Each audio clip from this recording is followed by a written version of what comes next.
Yo, hello everyone, this is Deepak Joshi, and today we are going to deep dive into another lead code problem statement that is 169 majority elements. Uh, it sounds good, and the number is also good. The problem statement states that we have given an array having n integers, and we need to find out the majority element. What do I mean by majority element? The majority element is the element which is occurring more than n by 2 times. Right, all right. There is another similar problem statement that states that majority element is n by 3. I want you to go through this particular problem statement, and then after this, please try that problem statement as well. All right. Yes. So how we are going to approach this particular problem statement? It's very easy. Trust me. Trust me. The brute force and the second optimal solution for this is very easy. Like how we can do that is, let us take this particular example. Here it is, the given array. That is one, two. That is 3, 2, 3, and I need to find out the element that is having more than n by 2 occurrences. Here n is 3 because the size of the array is 3. I need to find out an element which is 3 by 2 comes out to be 1. 1.5 nahi 1 because we are talking about integers. So the division of 3 divided by 2 is 1 only. All right. So we have to figure out an element having occurrence more than 1. So how we are going to do that? Simple. We can do that by like normal brute force. I'm not going to write the brute force here. The first brute force is, let me write the pseudocode for that. What we can do is we can have a for loop which will start from I equals to 0 till I is less than n. Is less than n. Yes, and inside this particular for loop, we are going to have another for loop. Let's say just under this for loop, we are going to have this current element thing, which will be nothing but nums of I.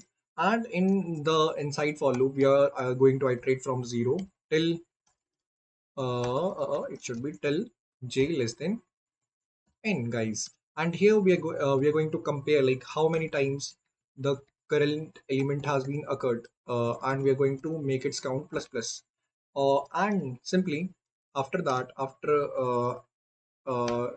kicking or exiting out the inner for loop, we are going to store the answer equals to max of answer and current element count. Alrighty. So this is what, I'm sorry, it should not be control S. So this is the basic brute force approach that we should implement. Yes, I think this pseudocode will help you and will make you write the brute force approach if that was not there in your mind. All right. And now let us move ahead with another solution. Like the another solution for this particular thing can be is we can use a hash map or a frequency array to have the frequency of each element. What do I mean by this is, like, let me tell you the constraints. Constraints are that n can vary from 5 into 10 to the power 4. Okay, so please do not consider the frequency array. Instead, considering frequency array, consider a hash map or a map. Simple. Like what you can do is you can have a unordered map or a normal map of int comma int. Let us name it as mp, and the first index for this map will be the element itself. All right, and the second will be what frequency of that particular element. Let's say I am going to iterate the complete nums and going to increase what frequency. Yes, what I'm going to do is I'm going to increase the frequency. Like I'll iterate from I equals to 0 till I is less than n, and inside that particular for loop I'm going to increase map of nums of I plus plus. And after exiting out from this particular for loop, what I can do is I can again will start from I equals to 0 till I is less than n. And inside this particular for loop, what I'm going to do is I'm going to uh, check like what I'm going to check is figure out that particular element which is having maximum frequency. And that is very easy. Like how we find out that, like map ka second should be max, or what we can do is, yes, the like we can have a answer which will be the maximum of answer comma frequency, like this sort of thing, and you have to figure out like how we are going to store that particular frequency element to the answer and return it back from the function. This is your assignment, and these are the two approaches that I have discussed. Why I have not written the code? I just do not wanted to write the code. That is because like I feel like if uh, I should not spoon feed you. I should explain you like what's the intuition behind the code that is written or that can be written. Like if you explain this particular what, if you explain this particular approach to GPT, it is going to give you the code anyhow. Yes. So these are the two things that should be in your mind, and along with the two approaches that I have mentioned. The third approach is what I'm going to explain and write the code, exact code for that to you. Yes. The third approach states that is like that. Let us take this particular example that is 323. 323. We are going to have two particular elements, that is element, two particular integers, that is element and a count. Count will be starting from 0 in, and we are going to iterate over this particular array, like for the first iteration or for the first zeroth index, I'll check whether my count is 0. If the count is 0, increase the count to 1 and uh, set the element as the current element, that is 3. Now for the second iteration, check like what's the element. Is the element double equals to the nums of I? No. Then set the count to 0 and keep the current element as 3. Now in the third case, third iteration, what is it is going to check is like count is 0, that means it is going to increase the count. Okay, increase the count to 1 and mark the element as 3 or the current element. After exiting out from this for loop condition, what we are going to get is we are going to get that the element which is there in the element variable is the maximum occurring element, all right, or is the majority element. This is what I have figured out. This is how we can iterate over this particular problem statement and figure out the solution.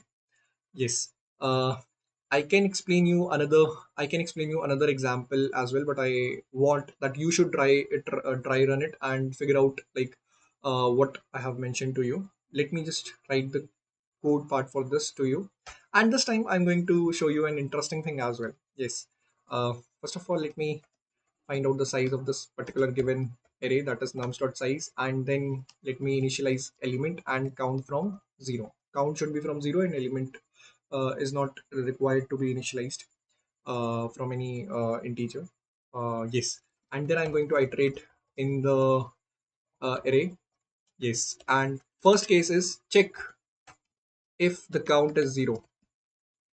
If that is the case, simple, like if count is double equals to 0, what do we need to do is increase the count and make the current element, or for the better understanding, first make the element equals to nums of I and then increase the count, that hey, we have increased it. Else if our current element is not is equals to our equals to our nums of I, in that case we are going to increase the count. Like we have figured out an element that is having that is equals to nums of I, then we are going to increase the count, else just decrease the count. Alrighty, count minus minus, and we are going to return the element that will be there in the element. Yes, let me just, I think I should dry run it because that part should be not clear to you. Like yeah, yeah, like I should do that, then I'll show you something. Yes, here it is. Here is our example array. Let me just give you a try run over this particular thing. Let's say for the first iteration, the count will be 1 because initially the count is 0, but here what we are doing is count is 0, set increase the count and make the element as 2. All right, and in the second iteration, the current element, let us count current element as well. Let us call it C. C is 2. Yes, here C current element is 2. Make the count equals to 2 because our element and our nums of I is equal. Simple, no need to update the element will be same, element will be 2. All right. In the third iteration, the current element is 1.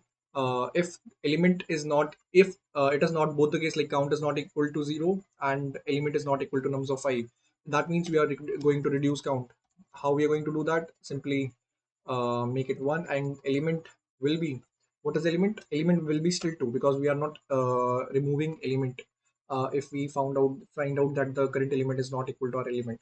All right. Next element in the fourth iteration, what will be the next current element? The current element is still 1. Decrease the count, count will become 0 and element is still 2. All righty. In the fifth iteration, the current element will be 1, but this time count is 0.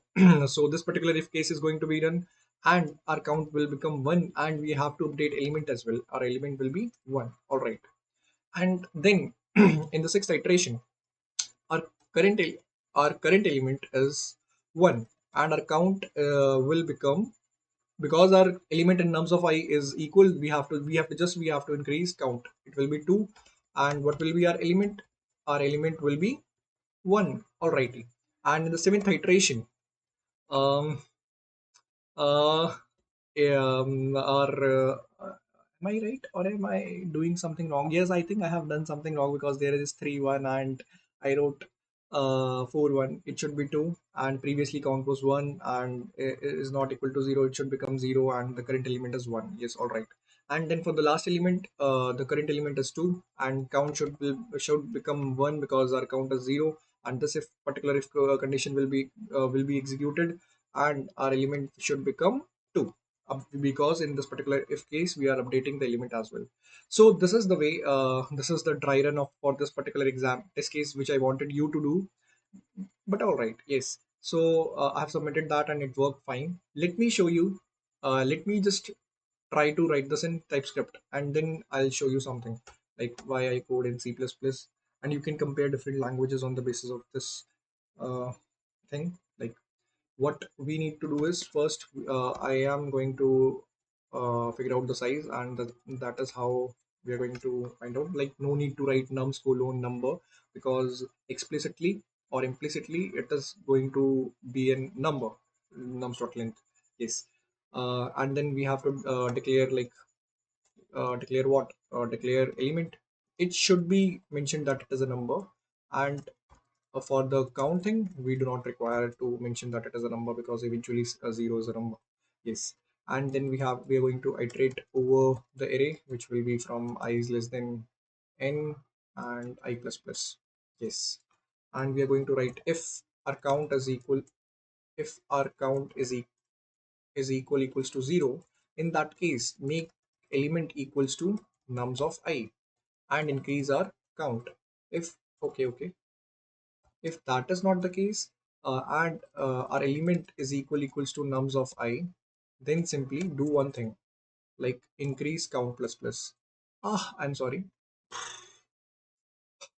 That is what I hate about my typing skills. That sometimes I press some wrong key and something else happens. Yes, else count minus minus. This is what I should do. I should increase. I should increase my typing speed. I should focus more on typing. Yes, this is yes, it is submitted successfully, and I am also shocked that why at this time I didn't got any syntax error. Yes, it has been submitted, and let me show you something. Like these are the status and runtime and memory things that LeetCode provide us. For the C++ thing, like the time it took to run is 15 milliseconds and the memory it consumed is 26.6 MB, and for TypeScript to run it takes around 4 times or around approximately 3.6 times to run execute, and the memory consumed is double. Yes. And it is not the first time or like I tried it previously as well that C++ takes only 11 milliseconds and it took around 6 times and the memory usage is approximately double in CPP and TypeScript. That is why competitive programming should be done with fast languages so that your solutions get submitted fast. Uh, yes, that is what you can read more about it on Medium or on any blogging platform so that you can get to know about it well. Yes. Till then, see you guys. Let me know if you have any questions and we'll fight together. We'll fight together, we'll learn together, and then we'll earn together. Yes. Bye bye. Take care. See you.